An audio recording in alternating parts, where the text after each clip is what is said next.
নমস্কার আমার প্রিয় বন্ধুরা আজকে আমি চলে এসেছি কলকাতার দমদম এয়ারপোর্টে। যে ফুটেজটা এখন দেখছেন এটা হচ্ছে এয়ারপোর্টের ঠিক সামনের ফুটেজ। এখান থেকে দিল্লি, মুম্বাই, চেন্নাই, হায়দ্রাবাদ, বেঙ্গালুরু, গোয়া, আহমেদাবাদ মানে ভারতের বিভিন্ন স্থানে এখান থেকে বিমান চলাচল করে। 1920-র দশকে এই এলাকায় প্রথম বিমান চালু হয়। আর ব্রিটিশ আমলে এটি ভারতের অন্যতম বিমান ঘাঁটি বা বাণিজ্যিক বিমানবন্দর ছিল। দ্বিতীয় বিশ্বযুদ্ধের সময় এই বিমানবন্দরটি সামরিক কাজে কিন্তু ব্যবহৃত হয়েছিল। মানে এই বিমানবন্দরের একটা ইতিহাস রয়েছে।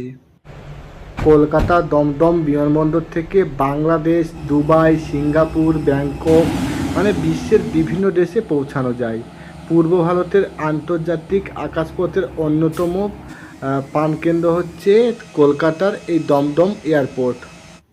যে কোনো প্রবাসী বা পর্যটক যখন কলকাতায় পা রাখেন এই বিমানবন্দরটি তাদের প্রথম স্বাগত জানায়। কলকাতায় পা রেখেই কলকাতা সেই চায়ের গন্ধের আমেজ পুরো বিমানবন্দর থেকেই যেন টের পায়। এই বিমানবন্দরটি প্রায় 1641 একর জায়গা জুড়ে অবস্থিত। হ্যাঁ, আমরা এখন এয়ারপোর্টের সামনে পাক মারছি, জানি না কতক্ষণ পাক মারবো।